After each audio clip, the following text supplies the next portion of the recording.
Well, it's not it is a coincidence that Last Look at Eden came out on the 30th anniversary, because what we did was we finished the touring with Secret Society, and we took some time off to write new songs, and it all happened to being released on the 30th anniversary. And so we don't really plan too much ahead when the album should be out. It has to come out when the songs are ready. Modified for you, and we just can't buy it. I think we always are just reflecting on stuff that we experienced. And I know that New Love in Town, for instance, is about Joey's son. He wrote that song, or the lyrics for the song, when his son was born.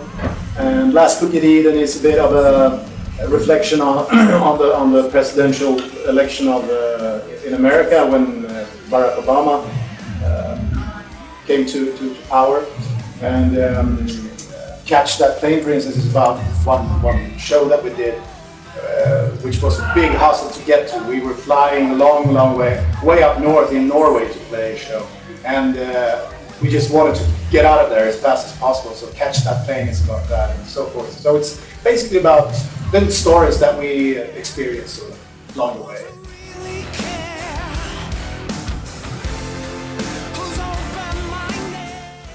It's I would say this is the album so far that sounds the most like Europe today. I mean, we didn't really think too much when we wrote the songs. We just let the music come from the soul, and we just tied it together sort of and recorded it. So if you should listen to one Europe album, this is the one to listen to if you want to hear the real soul of Europe, I would say.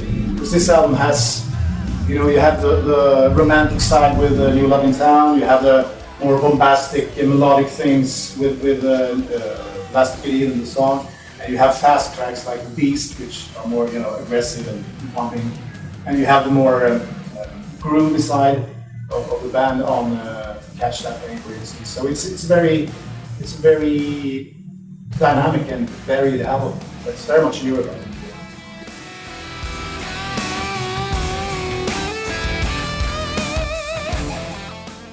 I think that Zeppelin has always been a great influence on the band Europe. I mean, even the Joey's hairstyle in the 80s was inspired by Robert Plant. And for me personally, John Bonham is he's one of my gods.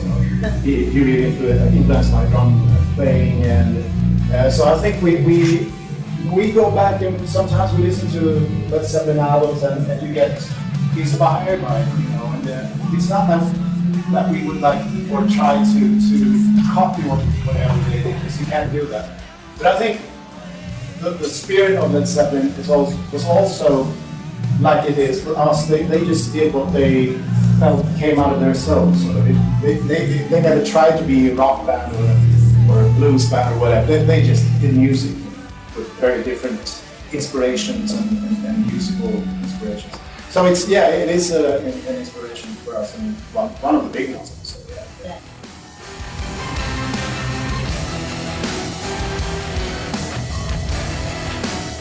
For some reason, the southern parts of Europe has always been very enthusiastic about Europe as a band. So Spain and Italy and France, for instance, they've been with Europe since the very beginning, I would say. So it's always special to play here in Spain, for instance, and the fans. I mean, you can tell that it's the spirit among people are much warmer and more, they're more passionate. In Sweden, where we come from, it's a lot more cold. People are a bit more restricted, sort of. So it's nice to come down here and get some soul food, sort of.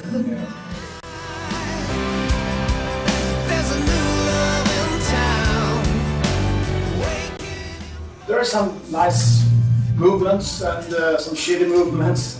I would never learn to appreciate rap music, for instance. No, I'm sorry. I'm sorry about that, but I just don't.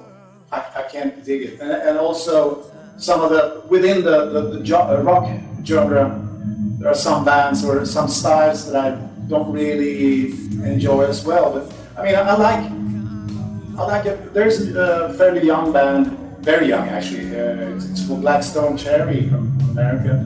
They sound like they're 45, 50, but the guys are like 20, 25. They play with a lot of soul and yeah, it sounds a bit like Leonard Skinner, you know, south rock sort of. And also one of my favorite bands right now is Muse. There's a new love in town, waking emotion. I don't know really. You know, I was actually thinking about it the other day. I was lying in bed and I was thinking, if I die tonight, I will die with a smile on my face. Because the things I've seen and experienced, and it's amazing. It's more than I guess somebody could ask for in 10 lifetimes. So it's.